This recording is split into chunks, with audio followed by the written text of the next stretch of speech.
tardes a todos. Un saludo a lo que habéis creído en nosotros, habéis visto, os ha venido, a pesar de que son unas horas un tanto intempestivas, las 5:30 en verano, pues no es la más apropiada, ¿verdad?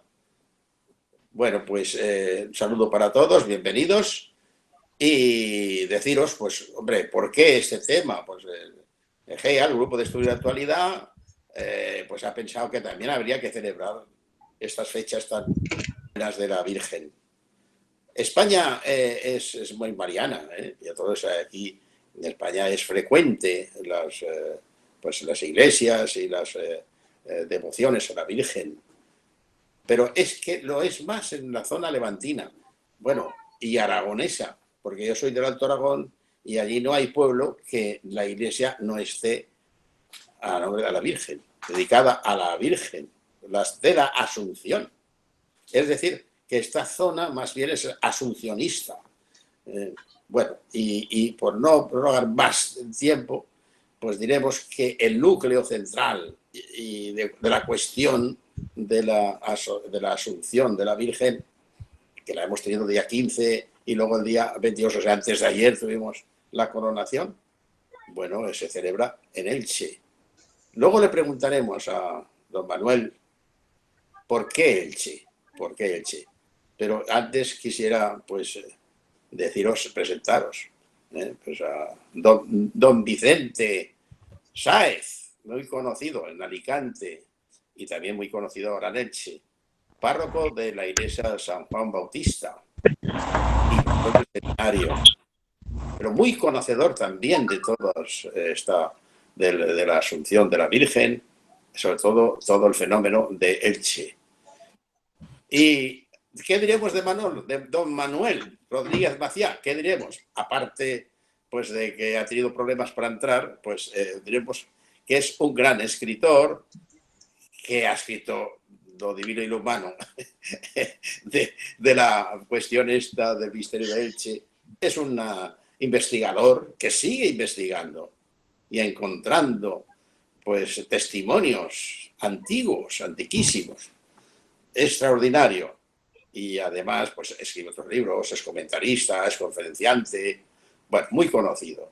Así que tenemos dos figuras aquí, dos figuras que van a intentar, yo digo que no discutir, debatir tampoco, no se debate esto, se hace un coloquio, se hace una conversación.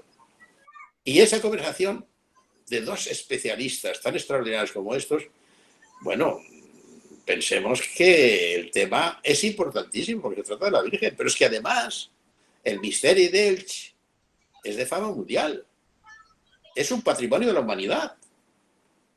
Y hablar de esto es importante ya de por sí, pero sobre todo con estas dos personas tan cualificadas, más todavía. Así que muchas gracias a ellos, a los dos, por haber venido y haberse sometido a este sistema de pantallas, de sistema de comunicación, etcétera, que es un tanto incómoda, ¿verdad? Porque no es ponerse delante de una cámara solo, sino que hay primero que entrar, colocarse bien, etcétera, para poder dialogar y demás.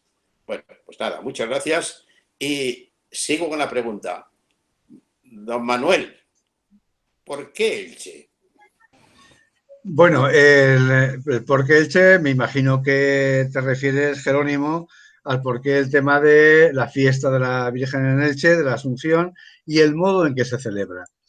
De hecho, el misterio de Elche es el modo en que la gente de Elche celebra la fiesta de la Asunción o celebramos la fiesta de la Asunción.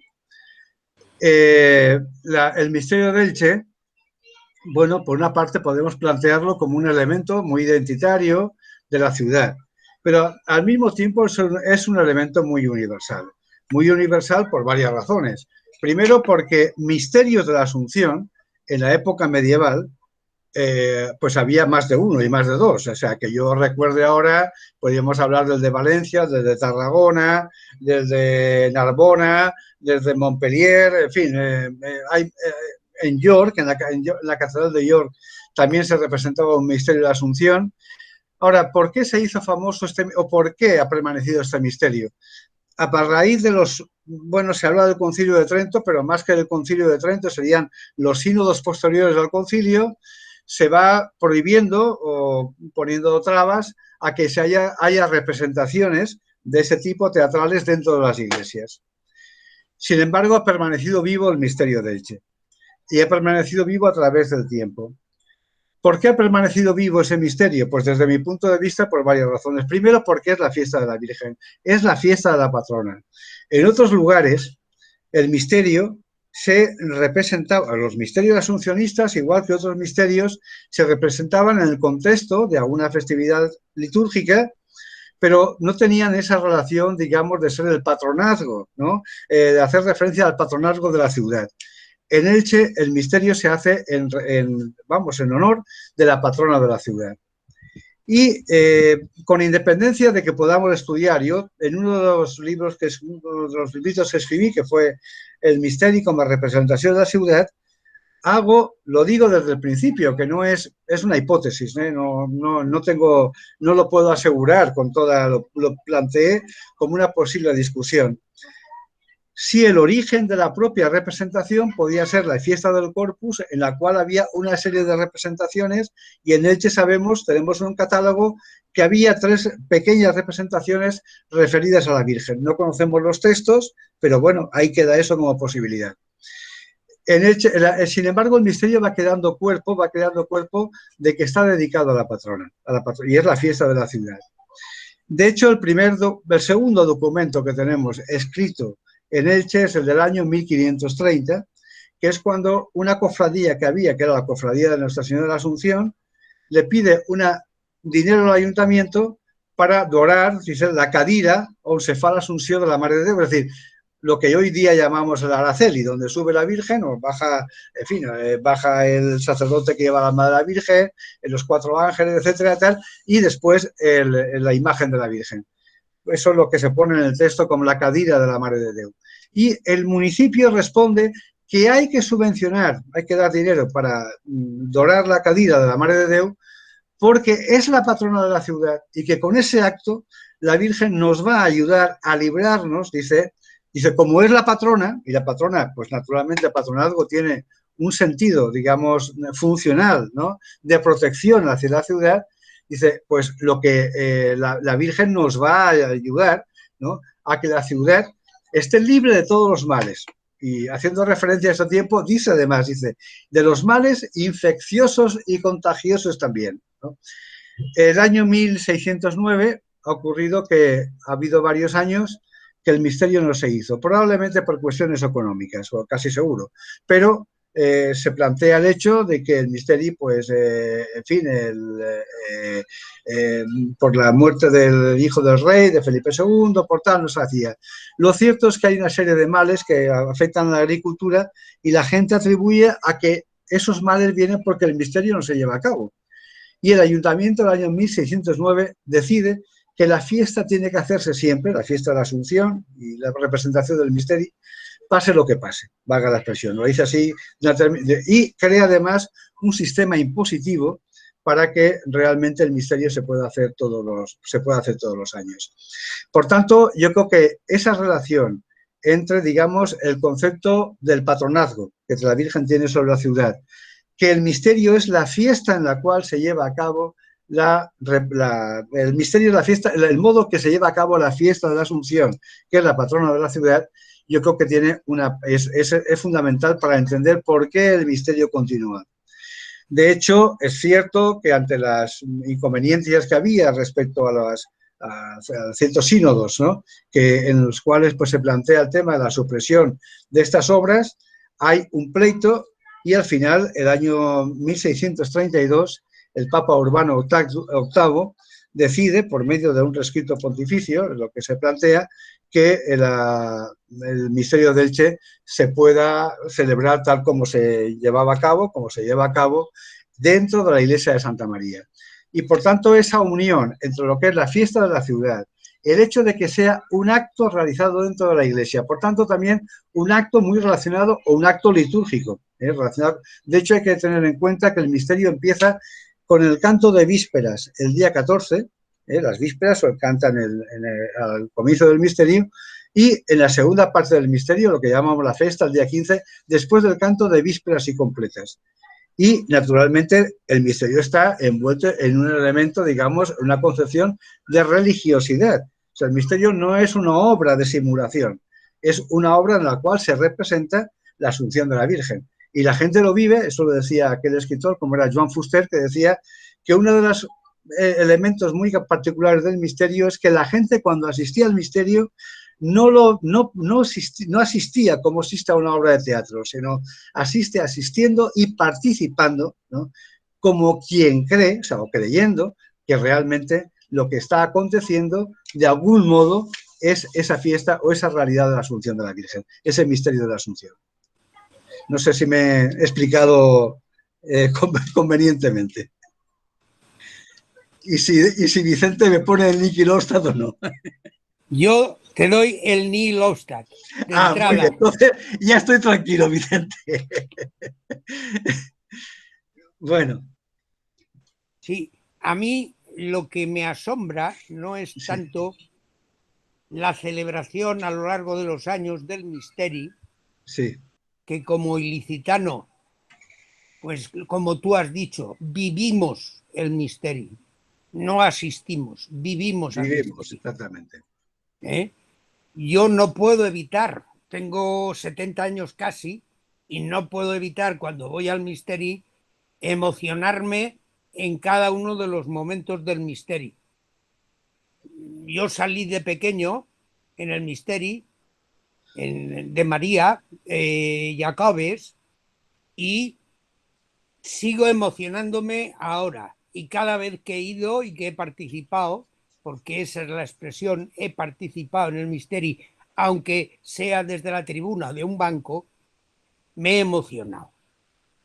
Eso es una cosa indudable, que forma parte de la vida de cualquier ilicitano. Pero hay una cosa que a mí, como teólogo, me hace preguntarme. La Asunción de la Virgen es una verdad que viene pues del siglo V, siglo VI, que se está celebrando en Occidente. Comienza a celebrarse la Asunción aproximadamente alrededor del siglo VIII. ¿Cómo es posible que en la definición del dogma de la Asunción sea en el año 1950? ¿Qué ha pasado? ¿Qué sucede para que se defina el dogma de la Asunción? A mí me parece que en el Misteri hay una respuesta, que es que el cuerpo de la Virgen es honroso. En la judiada, cuando entran los judíos, dice, este cos glorificat. Y eso es muy importante en el contexto del siglo XX y del siglo en el que nosotros vivimos. Porque, sobre todo a partir de la Ilustración, aunque parezca lo contrario, pero en realidad el cuerpo es frivolizado, es desvalorizado. Y la prueba la tenemos en lo que estamos viviendo. Es decir, la frivolización, la trivialización del cuerpo, eso que dicen muchas veces, yo con mi cuerpo hago lo que quiero, como si fuera una cosa, despersonaliza el cuerpo de la persona. Y lo estamos viendo, desgraciadamente, en muchas manifestaciones que han salido en la prensa de esas actividades entre jóvenes y entre no tan jóvenes, en los que el cuerpo, y sobre todo el cuerpo de la mujer, es completamente cosificado. Es decir, hay que recuperar el sentido del cuerpo. Y lo que nos dice el Misteri, ojo, el cuerpo es valioso por sí mismo, porque el cuerpo, sin referencia a la persona, no tiene significado. Es precisamente porque es el conjunto alma-cuerpo, lo que constituye a la persona, es por lo que es necesario valorar la dimensión física, natural del cuerpo. No podemos olvidar que Dios a toda la creación material, cuando va creando los diferentes elementos de la naturaleza, después de cada momento creacional, en el Génesis dice, y vio Dios que era bueno. Por tanto, la materia es buena. Y la bondad de las cosas no caduca. Puede haber transformación, puede haber fallecimiento, pero el valor, la bondad de lo material no caduca. Y en el mundo en el que vivimos es necesario revalorizar el cuerpo, la materialidad del cuerpo. No es algo para usar, sino para venerar. Y más cuando es el cuerpo de una persona. Y eso es lo que, a mi modo de ver, en el mundo en el que nosotros vivimos, en el siglo XX, siglo XXI, es necesario recuperar. Y ver a María, el cuerpo de María, subir a los cielos, es el refrendo, el subrayado del valor intrínseco del cuerpo, que no caduca. San Pablo dice en una ocasión que los cuerpos serán, la creación entera será transformada. Y ese es algo en lo que todavía, o eso es algo en lo que todavía no hemos profundizado teológicamente, que la realidad material tiene una dignidad en sí misma. Y eso hay que extenderlo no solo al cuerpo de las personas, sino a toda la creación material. Es lo que da sentido al ecologismo cristiano. La materia ha sido creada por Dios y es buena. Y hay que aprender a reconocer el valor de la realidad física. No sé si estás de acuerdo conmigo, Manolo. Estoy totalmente de acuerdo, y además, mira, uno de los primeros artículos que yo escribí cuando fui concejal el año 83, la revista Festa de Elche no se publicaba hacía unos años, y yo la intenté, la puse en marcha otra vez, ¿no? Aquella revista que fue creación de Eugenio Dors, ¿no? Fue el mentor de la creación de la revista de la Festa de Elche. Y escribí un artículo que se llama, más o menos el título es, ahora no recuerdo exacto, pero la idea es la siguiente, es la fiesta de la Asunción, ponía cristianismo frente a neoplatonismo. Exacto. Es decir, el planteamiento mío era, tal como tú decías, la bondad de la materia. Hay una frase de Karl Rahner, que a mí me acuerdo de ella, cuando decía que la creación, la materialidad no era espíritu congelado. Cuando Dios crea las cosas, cuando tú has hecho referencia a eso, ¿no? a la creación, él vio que todo era bueno, lo que había creado. De lo que sale de la boca de Dios no es como en el neoplatonismo, ¿no? Que hay una degeneración de la idea a la materia, sino que la propia materia sale de la propia boca de Dios, ¿no? De la propia palabra, ¿no? Por tanto, desde ese punto de vista es volver a la esencia de lo que es el dogma cristiano, que es la resurrección de los muertos. No es la salvación de una idea, ¿sí? Y por otra parte, hay otra idea que tú acabas de comentar, que yo recuerdo que lo escribí hace, no sé, 2 o 3 años, en el cual planteaba como mensaje de la Asunción en estos tiempos, y sobre todo, valga la expresión, como un mensaje político. Al hablar de político no me refiero, lógicamente, a una política partidista, ¿no? Sino en el sentido propio, ¿no? de la palabra política. Tiene un mensaje que yo creo que... antes tú has comentado el tema de que la Asunción, que se viene celebrando desde el siglo VI, VII, yo creo que fue finales del VII en Occidente y en el VI en la Iglesia Oriental, ¿no? Fue el decreto del emperador Mauricio, el año 525, y en la Iglesia Occidental, el año 695, con el Sergio I, el Papa Sergio I. Pero a lo que iba era a que realmente cuando se declara el dogma de la Asunción, que probablemente no hacía falta declararlo antes por una razón muy sencilla, porque la Asunción litúrgicamente se ha celebrado siempre, por tanto la gente lo ha creído siempre y no hacía falta necesidad de definirlo, porque no había discusión sobre ella, sobre el tema de la Asunción. Pero cuando el año 1950 el Papa Pío XII lo declara, hay una cuestión que ha ocurrido hacía muy poco tiempo, y era la destrucción del mundo con la Guerra Mundial y lo que aquello supuso. Por la salvación de una idea, la que fuese, pero en este caso, por ejemplo, la idea del nazismo, se destruyó a miles de personas, los cuerpos de miles de personas, porque había que crear ese hombre científicamente avanzadísimo, pero es que en el estalinismo pasó lo mismo. Stalin quería crear el hombre nuevo, y el hombre nuevo lo creó a base de matar a 25 o 27 millones de personas. Ese hombre nuevo que la idea. Y probablemente, pues cuando se quiere defender la democracia liberal, pues los de Estados Unidos tiran sobre Hiroshima y Nagasaki las bombas atómicas. Todo por una idea. ¿La salvación de qué? De la idea. Yo creo que aquí lo que queda es que lo que hay que salvar es lo que tú decías, es el mundo.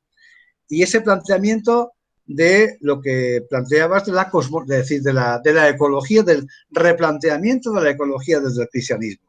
Es decir, yo creo que la Laudatio Si del Papa, yo creo que es, desde ese punto de vista, un buen elemento, ¿no?, de planteamiento de lo que es el valor de la salvación del mundo. Este mundo, yo creo que hoy día vivimos precisamente ante una, desde mi punto de vista, es una opinión ya muy personal, es decir, hemos perdido el sentido de la utopía, pero de la utopía en el sentido no de vivir de alienado, ¿no? O sea, en otro mundo, no. La utopía necesaria para vivir, la que nos hace ver que las cosas tienen que seguir adelante, que un otro mundo mejor es posible. Hoy día vivimos bajo la idea de que el mejor de los mundos es esto que tenemos. Me refiero al sistema que hay, lo que tal, que, en fin, bueno, pues vamos a conformarnos. No, hay que transformarlo. Y al mismo tiempo tenemos que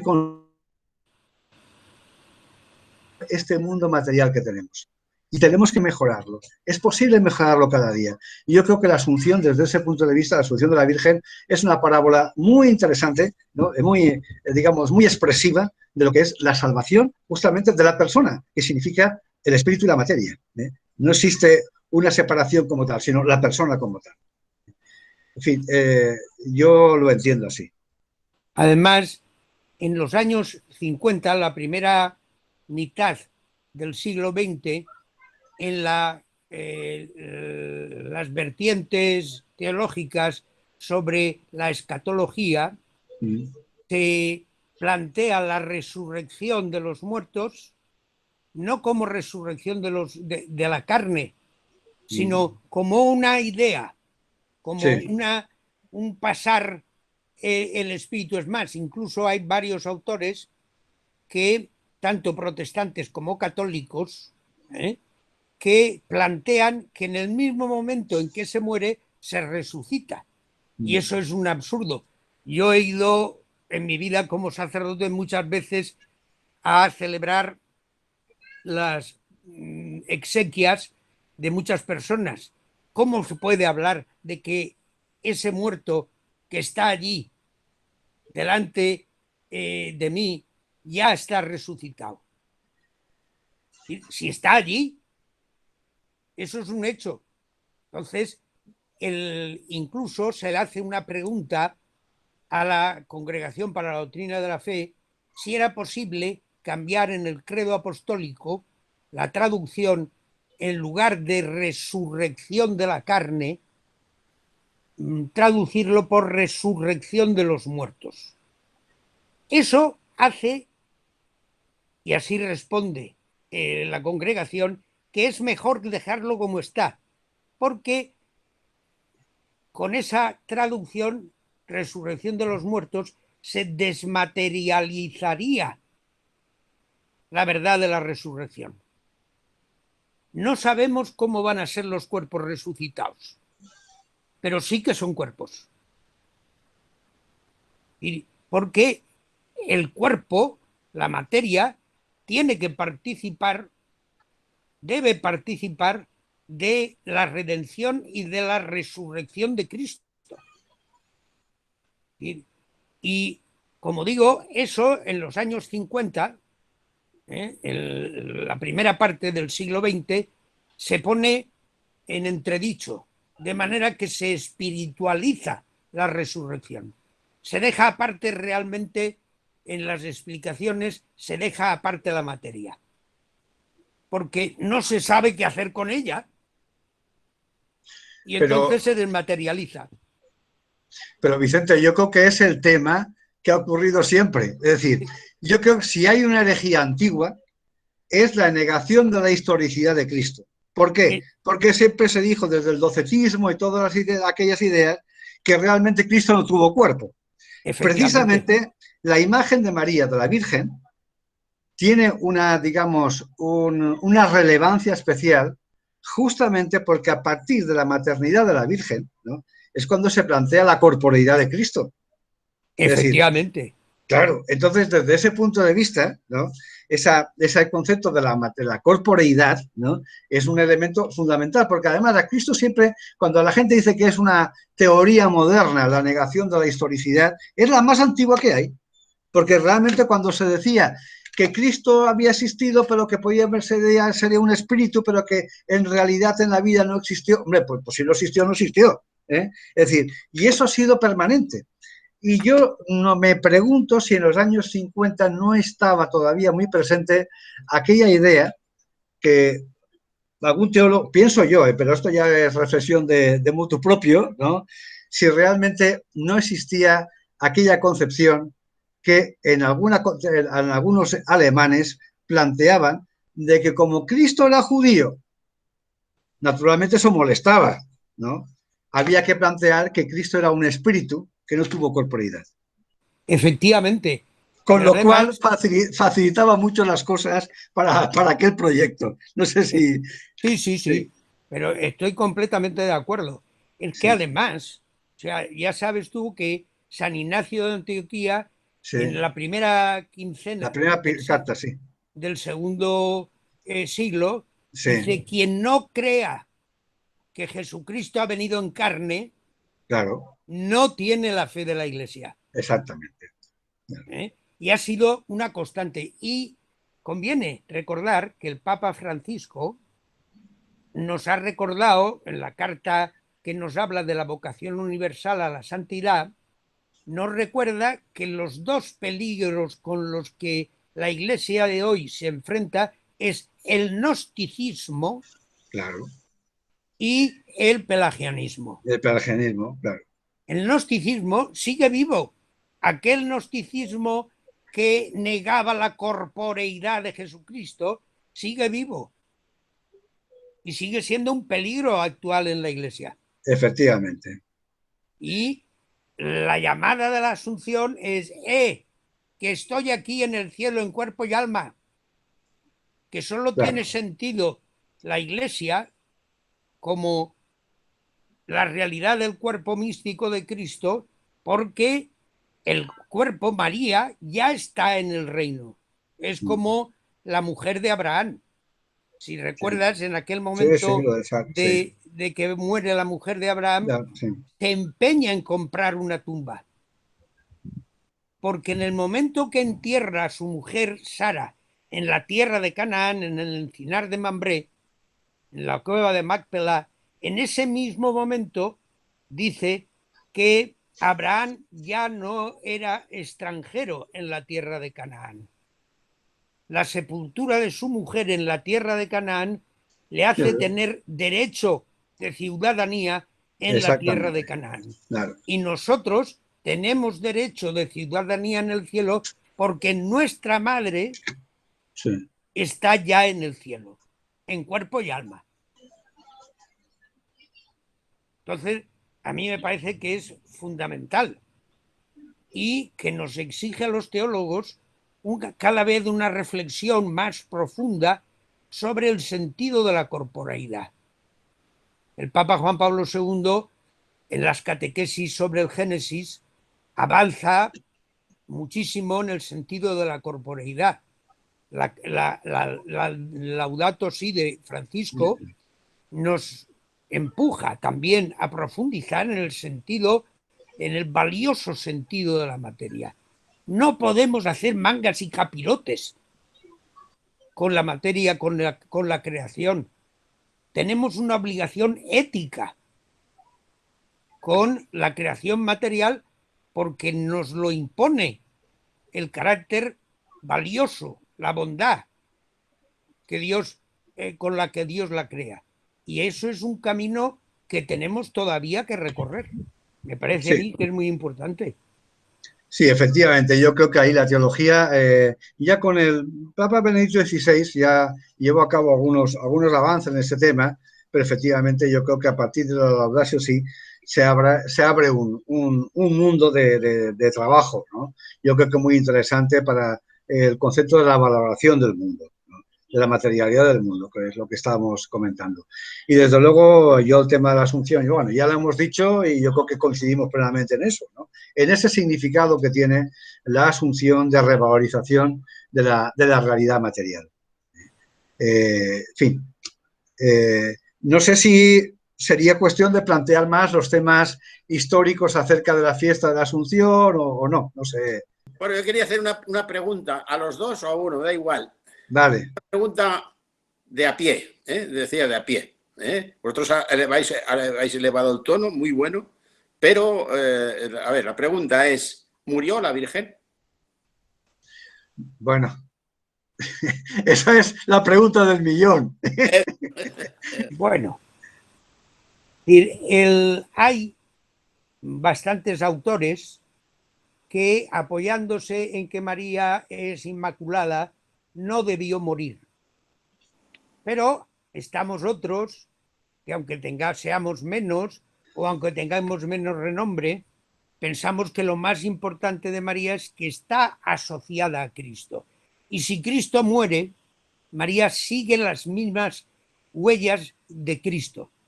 La primera que sigue el camino de Cristo es María.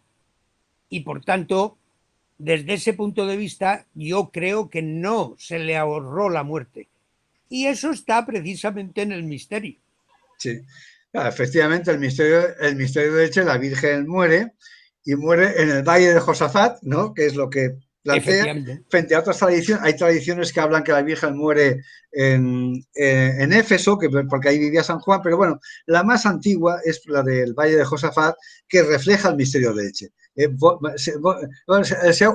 Sí enterrat al Valle de Josafat, ¿no?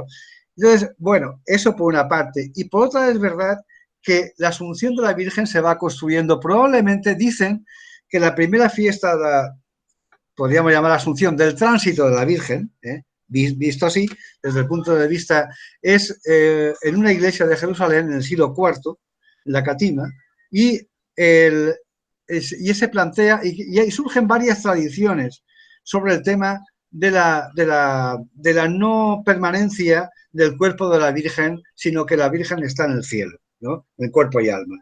Y según hay iglesias que lo cuentan de una manera, otros de otra, es decir, me refiero a iglesias orientales, etcétera.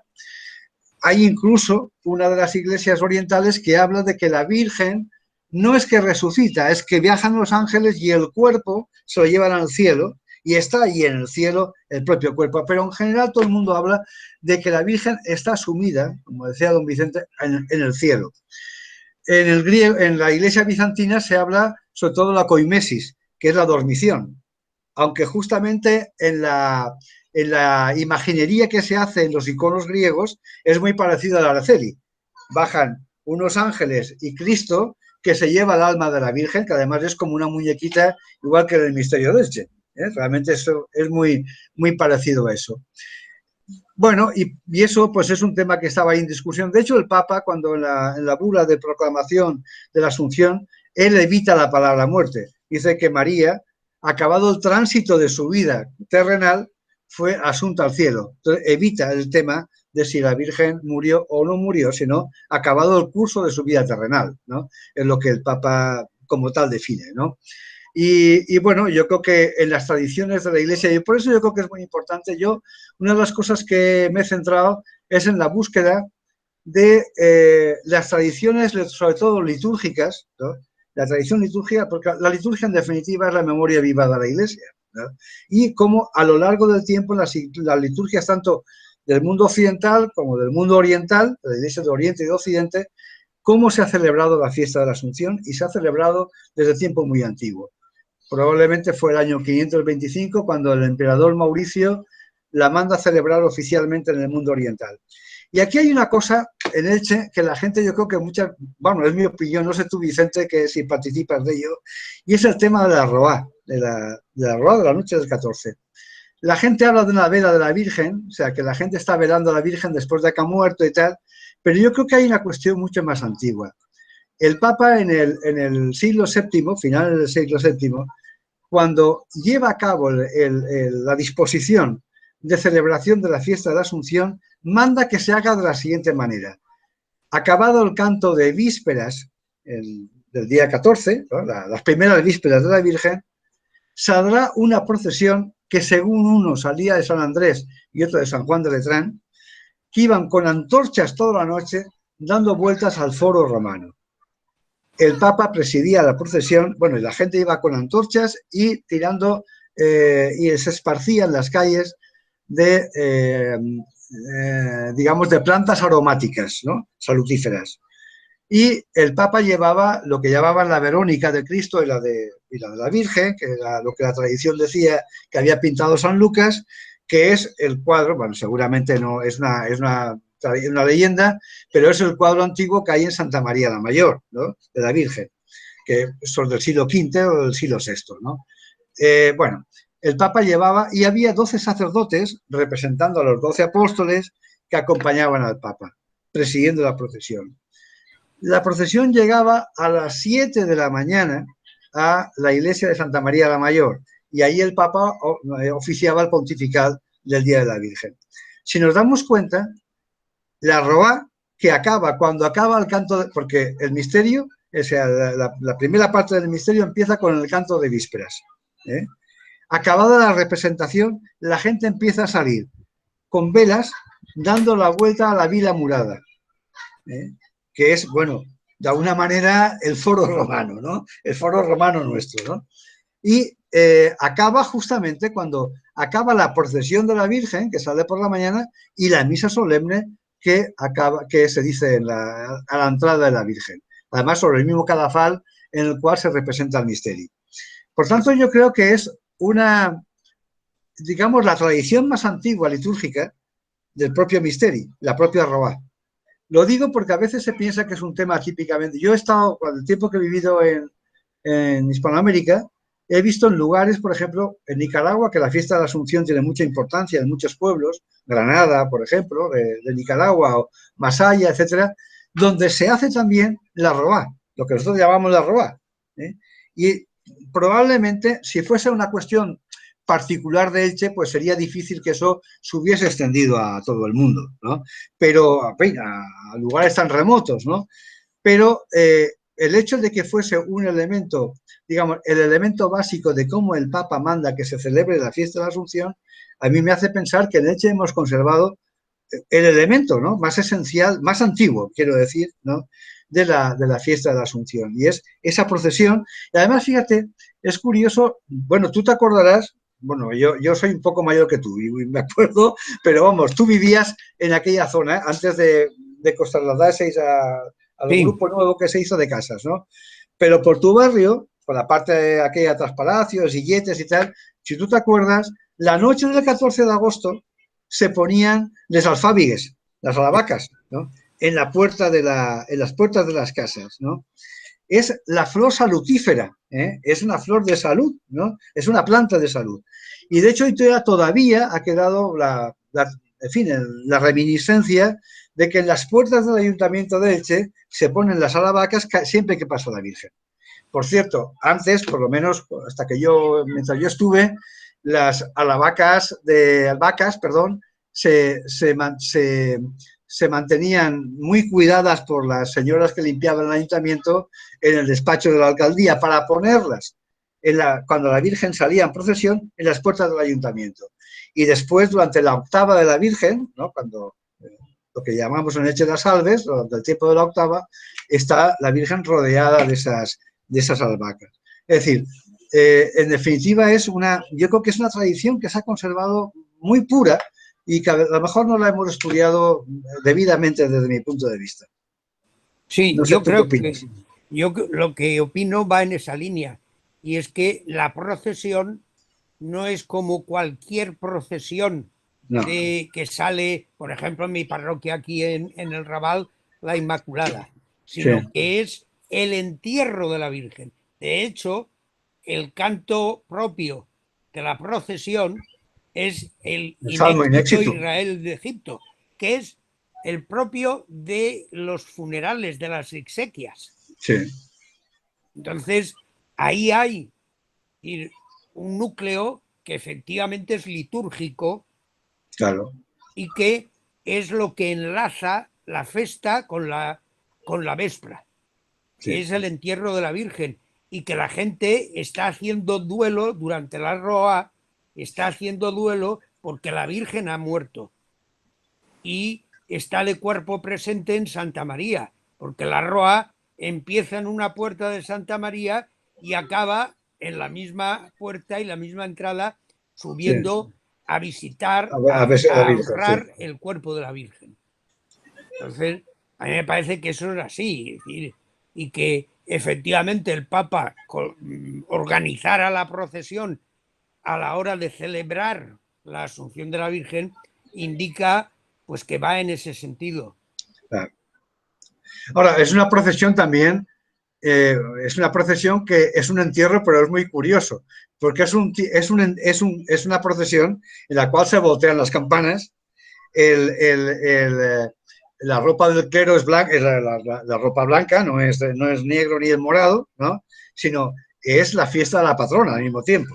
Es decir, es la Virgen que se hace la procesión del entierro, pero que va a resucitar. Efectivamente. Entonces, por tanto, se tiran cohetes, dicen los vivas y se voltean las campanas, toca la música. Es decir, no es una procesión de un entierro, digamos, al uso, sino que es un entierro que es, digamos, el preámbulo de la glorificación. Efectivamente. Sí. Manolo. Sí. A ver, esto ya se ve que evidentemente es un heredado de una tradición larguísima. Me gustaría saber cuáles los documentos más antiguos, lo más antiguo que se conoce de esta tradición. Porque claro, si empezó, en algún momento empezó, es que recibieron. No fue una cosa muy viento espontáneo, diríamos, inventado, sino que se ha recibido vía oral, probablemente, el concepto de la Virgen que no murió, o si murió, o no, en fin, ¿en qué condiciones? Es que, ¿cuál es la documentación que se tiene? Sí, vamos, no sé, vamos, mi opinión es que es un tema que se va conformando y yo creo que cada vez se plantea más la antigüedad, o sea, nos acercamos más a que la tradición es más antigua. De hecho, la devoción a la Virgen, digamos que muchas veces la gente lo planteaba como una cuestión de la época medieval, me refiero siglo XI, XII, XIII, es mucho más antigua. De hecho, hay himnos, parece, no sé, Vicente, quizás tú, yo lo que tengo entendido es que, por ejemplo, lo que se entiende que es el himno más antiguo de la Virgen, que es el Subtum Presidium Confugimus, se habla que es del año 142, es decir, que estamos hablando del siglo II. Por tanto, ya en el siglo II hay una devoción a la Virgen en la Iglesia que se traduce incluso en himnos, no es solamente, no es cualquier cosa en este sentido. Probablemente ya en el siglo IV, etcétera, ¿no? Pues realmente se va conformando esa idea de la Asunción, que hay tradiciones diferentes, desde luego, todas muy parecidas, ¿no? Es cierto que en la Escritura, es decir, en la Biblia, no tenemos ningún texto en el cual nos hablan de la Asunción de la Virgen. Y naturalmente lo que la Escritura no dice, la gente lo suple muchas veces con imaginación. O sea, por ejemplo, la resurrección de Cristo está en la escritura, evidentemente, y es un núcleo fundamental. La de María no, ¿y qué es lo que pasa? Bueno, que la propia gente lo crea, en el mundo lo recrea, quiero decir, esa fe en el mundo de la imaginación. Y hay tradiciones diferentes a lo largo de la Iglesia. Yo creo que esto se conforma. Mira, la tradición que se llama del pseudo-melitón es del siglo IV. Del siglo IV, San Juan Crisóstomo habla ya de ella, pero estamos hablando del siglo VI, pero él, el que escribe el pseudo-melitón, dice que él se inspira en un texto del siglo II. Bueno, no lo sé, es decir, pero ahí se deja. De hecho, cuando en el siglo IV se pide hay una embajada de la emperatriz de Constantinopla al obispo de Jerusalén para que se lleve allí algún resto de la Virgen para venerarlo en la iglesia de la Blanquerna, por cierto, la iglesia del Tirant lo Blanc, de la obra de Martorell, que está en Constantinopla, pues resulta que el obispo de Jerusalén le dice, no, es que de la Virgen no hay ningún resto, porque lo que nosotros creemos por tradición es que la Virgen subió en cuerpo a llama a los cielos. Por tanto, no hay nada que yo te pueda enviar como reliquia de la Virgen. O sea, nos estamos remontando al siglo IV, siglo III, donde ya se dice que eso se contaba. Por tanto, estamos hablando de una tradición muy antigua. Y se va conformando, ya digo, pues según, es decir, si vemos, por ejemplo, la Asunción en la tradición de la Iglesia caldea, bueno, pues tiene una serie de elementos, ¿no? De contarlo y tal, pero en el fondo es lo mismo. Yo lo que he visto más, digamos, más diferenciado entre todas las iglesias de Oriente es el hecho de que la Iglesia de Occidente tiene el hecho de que el pontificado, ¿no? De alguna pontifica el Papa, ¿no? El pontificado tiene, digamos, un sentido también, digamos, jurídico de poder, ¿no? Que lo que dice, pues de alguna manera, pues se difunde en todas partes, etcétera. En el mundo oriental hay, digamos, más autonomía en las iglesias, ¿no? En cada patriarcado, en cada metropolita, etcétera. Pero en general se cuenta lo mismo, ¿no? Y si vemos la iconografía, bueno, ya en los siglos, a partir del IV hasta el VI, se va conformando toda esa tradición. La más diferente que yo he visto, creo que, no recuerdo bien, creo que es en la iglesia armenia, donde se cuenta, lo que he dicho antes, ¿no? En una parte de la iglesia armenia, no en toda, que la Virgen muere y el cuerpo de la Virgen es elevado por los ángeles al cielo, donde está incorrupto a la espera de la resurrección final. Pero es el único texto que yo conozco, digamos, algo diferente a lo que cuentan todas las demás iglesias, que es el tema de que la Virgen resucita o está dormida y despierta.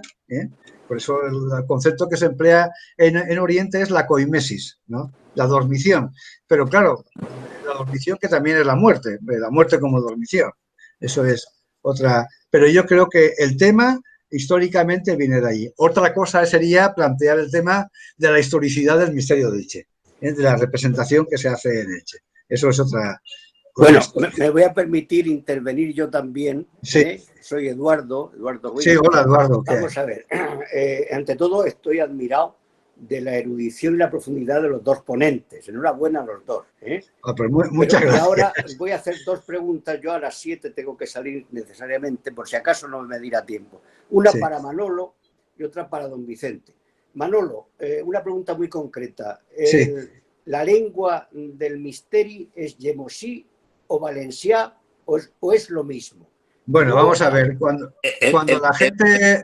hay autores que han hablado que el misterio está escrito en lengua lemosina, se refieren al texto del misteri que existe, que es el mismo texto que cuando decimos que está en valenciano antiguo, ¿no? U otros dicen que está en catalán antiguo o en lo que se quiera, pero estamos refiriéndonos al mismo texto. Por tanto, no podemos hablar de ese punto de lenguas diferentes, porque si nos referimos a los mismos textos, pues bueno, pues son los mismos textos. ¿Cómo lo queramos llamar cada uno? Pues eso, en fin, yo no soy filólogo, pero bueno, yo creo que para mí, desde mi humilde punto de vista, es el texto del Misteri, que es un texto muy ya de un valenciano muy cultivado, no es un valenciano, es un valenciano realmente cultivado. De la prosa que conozco de esa época, hablamos del siglo XV, el texto actual, probablemente pudo haber otros textos más antiguos, no lo sé, pero el que tenemos, para mí, la persona que me tiene, la persona que literariamente para mí tiene de esa época más resonancias, es una gran persona, un personaje literario importantísimo en las letras valencianas, como es Sor Isabel de Villena. El texto, si leemos la Vita Christi de Sor Isabel de Villena, desde luego nos parecerá que la lengua que se utiliza en el Misteri pues es la misma. O sea que yo creo que con eso, porque claro, hay otros que dicen, bueno, esto está escrito en Yemo, sí, bueno, pero bueno, estamos hablando del mismo texto, en definitiva, ¿no? Por tanto, bueno, bien. Yo Muchas creo que gracias, sí. Manolo. Y ahora a don Vicente. Don Vicente. Eduardo, no se te ve, tienes ¿sí? la cámara. Entonces, ahora se me ve. Activar la cámara. Un momento. Ahora sí se me verá. Se me Ahora, debería ahora, de ver. Ahora sí. Sí, se te ve. Bueno, don Vicente. Dime. Usted ha empezado a hablar de, digamos, la teología del cuerpo y la banalización del cuerpo que el Misteri de alguna forma viene a dignificar y a exaltar de una manera que habría que exaltar hoy. Sin embargo, hay algo que a mí me preocupa, siguiendo con esa línea de la banalización del cuerpo hoy, en el siglo XX, siglo XXI, que es la ideología de género. La ideología de género supone el paroxismo de la banalización del cuerpo. Es, desde mi punto de vista, intentar cambiar la naturaleza, la percepción que el hombre ha tenido de la naturaleza humana desde que el hombre es hombre, de alguna manera, incluso antes de Aristóteles, por supuesto, antes de Cristo. Sin embargo, igual que en otros momentos el pueblo cristiano asumió, aunque no era necesario el dogma, como ha dicho Manolo, el misterio de la Asunción de la Virgen.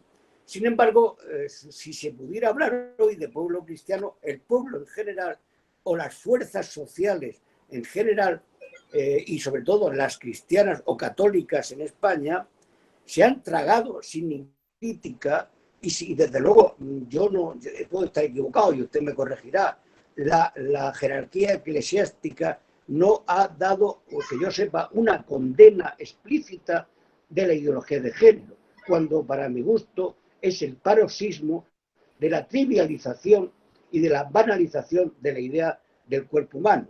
Si estoy equivocado, corríjame, pero yo veo que esto se lo han tragado todos los partidos políticos prácticamente y que no hay una crítica ni social y desde luego desde la iglesia jerárquica tampoco la veo.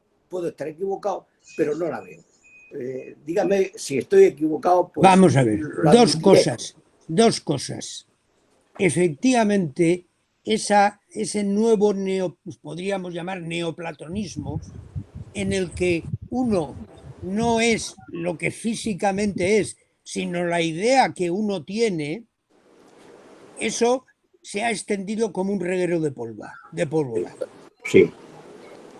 Es de consumo diario.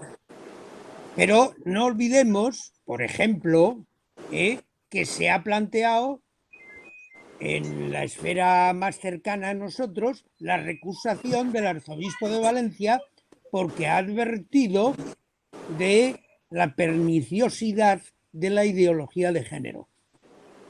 Sí, porque la ideología de género, en suma, es un neoplatonismo.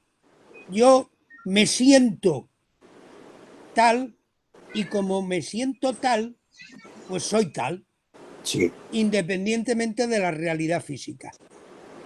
Pero la Iglesia ha alertado en muchas ocasiones sobre esa idea de fondo. Y, de hecho, por ejemplo, pues hay decisiones de la congregación sobre el tema de cuándo se puede justificar una práctica médica de cambio de sexo. y que es decir, en unas circunstancias muy concretas en los que hay un síndrome muy concreto en que fulanito o fulanita de cual, por unos problemas genéticos o de expresión de los genes, para ser más exactos, no se han expresado adecuadamente y realmente es una persona que con su genotipo es varón o es mujer, sin embargo no se ha expresado eso en su fenotipo. Entonces se ve indicada una práctica quirúrgica adecuada para devolver a el sujeto a su realidad genética. Por eso hay varias decisiones del magisterio y discusiones de moralistas que han ido en esa línea. Es decir, la idea de la ideología de género no tiene nada que ver con el cristianismo. Es un paso más en esa platonización del modo de pensar y el modo de vivir. Es llevarlo a sus últimas consecuencias. Yo no soy quien soy, sino cómo me siento que soy. Sí. A ver, bueno, sí hemos desviado un poco el asunto, ¿no? No, está desviado. No. Si Sí. se empezó hablando de la Punto de teología apoyo, del cuerpo, ¿no? Punto de apoyo. pero, Bueno, hombre, Jerónimo, es que como digas. queda poco tiempo... Bueno. Sí, porque yo me tengo que ir a decir misa eso es. dentro de un rato. Habría que hacer alguna pregunta más de fondo, por ejemplo, el dogma de la Asunción. Ha sido por aclamación, diríamos. Bueno, ¿no ha sido protestado nunca? ¿El dogma de la Asunción? No. Que yo sepa, cuando el Papa hace la consulta a los obispos, ¿no? Se hace una consulta general, de todo el episcopado mundial hubo 11 abstenciones, en las cuales además no eran por, ellos lo decían a sí mismos, que esos 11 votos particulares no fue porque ellos dudasen de la Asunción, sino porque pensaban que no era el momento oportuno por el tema del ecumenismo. Es decir, era la opinión de esos 11, pero estamos hablando de 11 obispos sobre los, yo qué sé, 2.000 y pico o 3.000 obispos que había entonces y a los que se les consultó. Es decir, que realmente, pero es que es curioso que el tema de la Asunción, incluso hay una cuestión. A veces cuando algunos hablan de que la Iglesia de Oriente, ¿no? La Iglesia bizantina, ¿no? Y tal, algunos metropolitas no vieron bien el tema. No lo vieron, no es que lo vieran bien porque, no es que no lo viesen bien porque no creyesen en la Asunción, cosa que ellos la celebran siempre, sino porque ellos lo que plantearon es, me refiero a la Iglesia Oriental, ¿no? Ellos lo que plantearon es que un dogma hay que definirlo cuando hay una discusión y se pone se pone en duda. Y entonces, para que acabe la duda, se crea una fórmula en la cual se acepta. Y ellos planteaban, bueno, si la Asunción nunca se ha puesto en duda, la Asunción de la Virgen, el pueblo cristiano lo ha celebrado siempre. Y es verdad, o sea, realmente no ha sido... Es curioso, por ejemplo, que el tema de la Inmaculada tuvo muchas más discusiones. Yo recuerdo, había una cancioncilla en la España del siglo XVII, porque había una orden religiosa que se llamaban, no sé, popularmente el nombre de la gente le daban los curas del Regina, ¿no? Y el provincial se llamaba Molina. Y el padre Molina predicaba en contra de la Inmaculada, ¿no? Y el pueblo cantaba aquellas con guitarra, aquellas canciones que decía, aunque reviente Molina y los curas del Regina con su padre provincial, María fue concebida sin pecado original. Pero quiero decir que el tema de la... Bueno, incluso San Bernardo, ¿no? San Bernardo, el tema de la Asunción lo defiende, el tema de la Inmaculada no lo ve claro, ¿no? La Inmaculada se define, saben que se define el siglo XIX, 1854, y bueno, ha tenido mucha más discusión. Sin embargo, el tema de la Asunción, siempre en general, por tradición, la Iglesia lo ha aceptado. No ha habido nunca una discusión sobre el tema, que yo sepa, ¿no? Nunca se ha discutido. No, incluso es curioso que hasta Lutero que quita la fiesta en la segunda parte de su final de su vida, ¿no? Pero en gran parte de, ya incluso con la iglesia dividida, ¿no? La iglesia protestante, él celebra la fiesta de la Asunción, ¿eh? El propio Lutero la mantiene. La iglesia anglicana la mantiene también, la fiesta de la Asunción. O sea que realmente no ha sido un tema que generalmente ha sido de discusión. Y ahí con la iglesia bizantina lo que se extraña es que el Papa cree un dogma o declare un dogma porque cuando dice, bueno, pues si nadie lo pone en discusión, ¿no? ¿Para qué hay que declarar un dogma, ¿no? O sea, saben que, por ejemplo, claro, cuando el concilio de Nicea o el concilio de Éfeso o el de Calcedonia, los que quieran, hay una discusión sobre una serie de verdades, ¿no? Y el concilio que hace es definirlas y crea una fórmula, ¿no? Que generalmente es una fórmula de consenso para que la gente entienda qué es lo que hay que creer, ¿no? En qué se cree, ¿no? Pero en el tema de la Asunción realmente no ha habido nunca una polémica. Como se agota el tiempo y tú tienes que explicarnos de algo que tienes por ahí escrito, que nos lo cuentes un poco y para que la gente sepa que lo va a recibir. Bueno, yo os le envié a Jerónimo, que ya cuando me comentó lo de hacer esa charla, así ahora por internet, un texto que hice en el cual, bueno, pues lo que hago es un resumen, o sea, es muy breve, bueno, tiene 10 folios, ¿no? O sea pero tampoco es tan breve como tal, pero hecho en 10 folios, planteo primero un resumen de lo que es el misterio, lo que es la narración del misterio.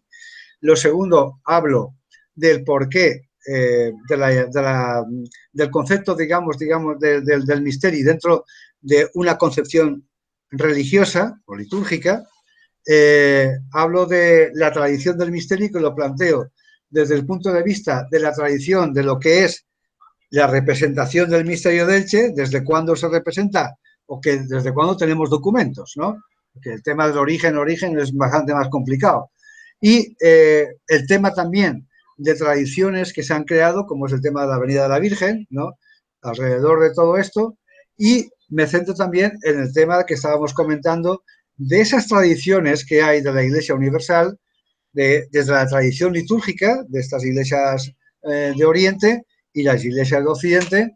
Y, en fin, un poco es todo eso, y al final pues acabo con el planteamiento de, bueno, la importancia que tiene el misterio, la protección que ha tenido desde ese rescripto pontificio de 1632, ¿no? Que cuando el Papa manda que se celebre el misterio, vamos, da permiso y que no haya ningún obstáculo a que se celebre frente a la opinión de otra gente, y luego digamos, las declaraciones posteriores que ha habido, la protección del ayuntamiento antes de 1609, después, como digo, la del Papa, luego la de 1931, cuando el misterio se declara monumento nacional, cuando es el primer monumento nacional de España que no es material, y que fue lo que dio base después a plantear el tema el año 87 La imagen no está.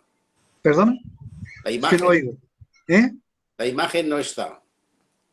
¿Cómo la imagen? ¿La imagen de qué? ¿De la Virgen? No está ahora, no aparece en pantalla. Bueno. Bueno, pero sigue, se oye. Sí, ¿no? Que digo que la declaración de Monumento Nacional que se hace el 16 de septiembre de 1931, que es el primer monumento que hay en España que no es material, sino que es inmaterial, y es lo que da base después a cuando se pide a la UNESCO que crea la figura de lo que hoy día llamamos patrimonio material, patrimonio inmaterial, pues se basa en el decreto que se hizo el año 31 para declarar Monumento Nacional de España esta realidad, ¿no? Por lo tanto, yo creo que tiene una importancia, pues en este sentido, mucho más allá de lo que, en fin, de lo que es la fiesta de un pueblo. O sea, es decir, en definitiva, lo más local es lo universal, es universal. Y la fiesta de un pueblo se ha convertido en patrimonio de la humanidad. Eso es lo que, en definitiva... Eso es grandioso, eso es extraordinario, ¿no? Pues sí, pues así fue, pero vamos, nos basamos a la hora de la petición en eso, en la declaración que se hizo el año 31, porque lo que pensamos fue, bueno, si existe un monumento nacional que no es de piedra, ¿por qué no plantear un monumento internacional que no sea de piedra?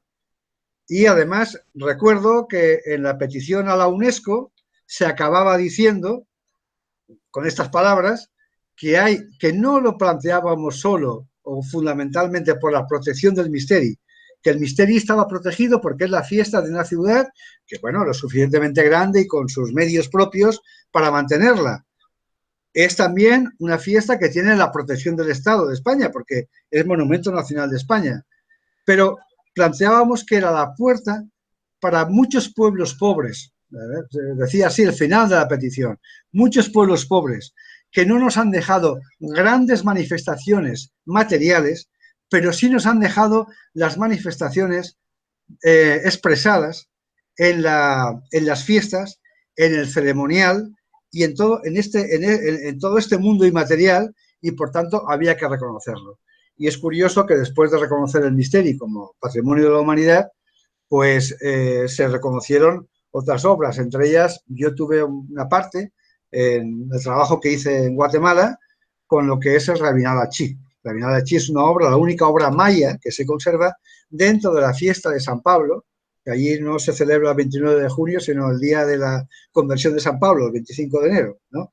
Y, bueno, pues todo eso ha dado origen a la revalorización de una serie de grandes monumentos, ¿no? De pueblos, sobre todo, que no han tenido grandes significaciones en obras materiales, pero sí en esas manifestaciones como son el ceremonial, la música, etcétera. Don Vicente, dime. ¿se puede usted decir alguna palabra más, algo más?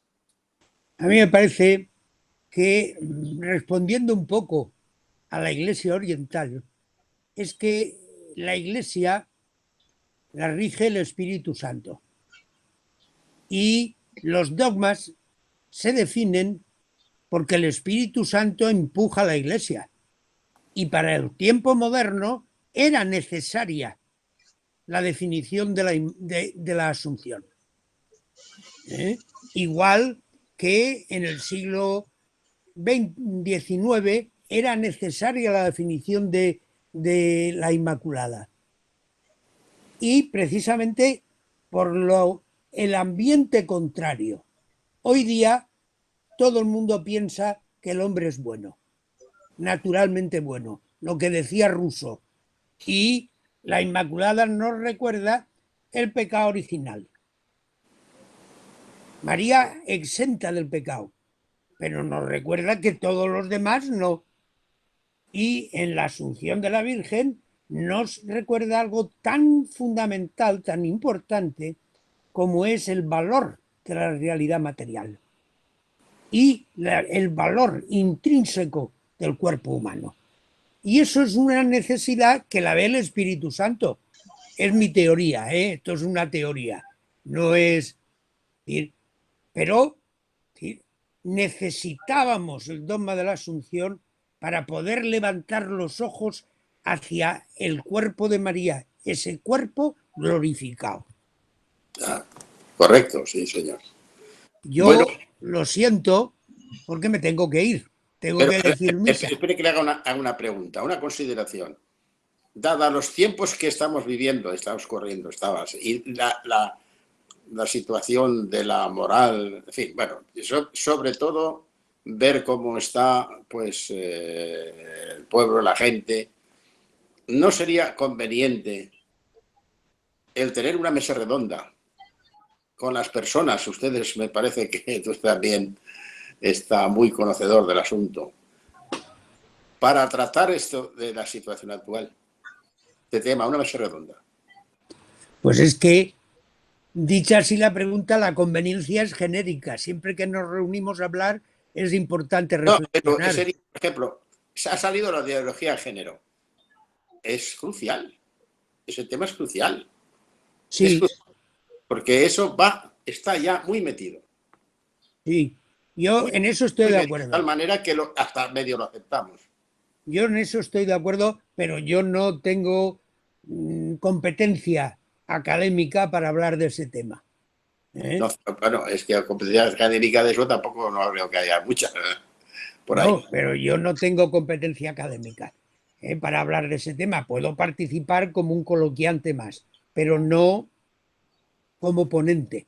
Bueno, son filósofos y Manolo también es filósofo. Sí, pero yo también, si Vicente no tiene esa competencia, Pues no, yo tampoco me atrevo, es decir, como ponente yo creo que, hombre, podemos hablar en un coloquio y seguramente será interesante lo que digamos, pero si se hace sería conveniente buscar a personas, ¿no? No serían nuestros dos, serían una mesa redonda. A personas realmente, en fin, Una mesa redonda mucho más preparadas, de ¿no? 3 o 4 personas. O que se hayan dedicado al estudio de estos temas, ¿no? Yo antes de irme, si perdóname, no, Jerónimo, sí. antes de irme quiero saludar y despedirme de Martín, que hemos vivido y nos hemos reunido muchas veces cuando yo estaba en Alicante. Saludos a tu mujer y a tus hijos. Muchísimas gracias. Muy bien. Muchísimas gracias, don Vicente. Un abrazo muy fuerte. Muy bien. Y lo siento, me tengo que ir a la parroquia. Le echo mucho de menos, ¿eh? Gracias. Muchas gracias por todo. Bueno, Vicente. Un abrazo. Un abrazo, Vicente. Un abrazo. Hasta luego. Bueno, hasta luego. Adiós. Si tienes algo más que decir o cuestiones, yo no sé por qué aquí cuando está hablando, ahora sale la imagen, otras veces no. Pues no sé. Está todo un rato sin imagen. Bueno, eso es porque se cumple, Jerónimo, se cumple lo del Evangelio, que dice, un poco más me veréis y otro poco más no me veréis. Más no me veréis. Y luego volvéis a ver. Bueno. De acuerdo. Pero, ¿quieres decir alguna cosa más? Bueno, yo creo que, en fin, si la gente tiene algo que preguntar, yo por mi parte encantado, si lo sé, lo contesto. Es pequeño y puede preguntar. ¿Eh? Que alguien de los que está aquí puede preguntar. Claro, por eso digo, si alguien puede preguntar un tema, digamos, de tipo histórico, de lo que fuere, ¿no? Yo me acogería por lo que acaba de decir, bueno, y siento que no esté de aquí, porque no es un tema de rebatir, simplemente de aclarar. Yo cuando he hablado de la Iglesia Oriental, que algunos patriarcas orientales plantearon que no veían por qué había que declarar la Asunción, y no es porque ellos no creyesen, lo he dicho claramente, es porque ellos no tenían ninguna duda. Y como la tradición de la Iglesia es que algo se define como dogma cuando se pone en cuestión, me explico, los orientales lo que decían, bueno, si no se ha puesto en cuestión, ¿para qué hay que declarar un dogma, no? Pero ellos parten de la base de que el origen de la fiesta de la Asunción está en la Iglesia de Oriente. Por tanto, lo que quiero decir, dejar eso claro, que no es porque ellos están, no, ni muchísimo menos. Y luego, además, porque ellos yo creo que tienen una concepción de lo que, o sea, este concepto de la corporeidad unido a la espiritualidad, ellos lo tienen muy arraigado, los orientales. Por tanto, pues a lo mejor a ellos no les hace tanta falta la clarificación como hace falta en el mundo hacía falta, ¿no? En el mundo occidental, ¿no? Pero bueno, dicho esto, estamos en la misma, ¿no? Que tanto en el mundo oriental como en el occidental, pues se cree la Asunción de la Virgen, O sea, con independencia de todo. Bueno, no sé si hay... Aquí está Jesús, si quiere preguntar a Jesús. ¿O no está Jesús? Ya se ha ido. Bueno, pues... No me ha oído. Por lo tanto... Sí que estoy aquí y bueno, me ha gustado muchísimo la charla y la verdad es que lo del cuerpo es una cosa que yo hace años ya tomé, por ejemplo, parecerá una tontería, pero creo que el cuerpo nos lo dio Dios y tenemos que tener una imagen digna de nuestro cuerpo. Creo que hace ya años que me planteé incluso perder 40 kilos y creo que debemos de dar una imagen digna por donde vamos, que no podemos, que el cuerpo también lo hizo Dios y que también tenemos que ser una imagen correcta y que tenemos que cuidar de lo que nos ha dado Dios en custodia, ¿no? Que me ha gustado mucho lo que se ha dicho. Sí, yo creo que, bueno, en eso he coincidido también con Vicente, porque yo creo que es importantísimo. En cuanto a los fundamentos del cristianismo, lo que se plantea no es que hay una salvación de una idea, de un alma que es una idea que viene, no, es de la realidad material, de todo, como dice el credo, de todo lo visible y lo invisible, lo visible y lo invisible. Entonces, desde ese punto de vista, yo creo que es importante el replantear. Y en la filosofía occidental, no digo ya la teología, también la filosofía occidental ha hecho siempre, se ha basado fundamentalmente, digo fundamentalmente, no exclusivamente, en el tiempo y en la idea. En la idea del tiempo, por eso se ha filosofado mucho sobre la historia, etcétera, ¿no? Pero no sobre el cuerpo y el espacio, porque en definitiva el cuerpo es nuestro espacio más propio. Y desde ese punto de vista, el concepto de la espacialidad, del cosmos, de lo material, el planteamiento filosófico le ha dedicado muchísimo menos tiempo.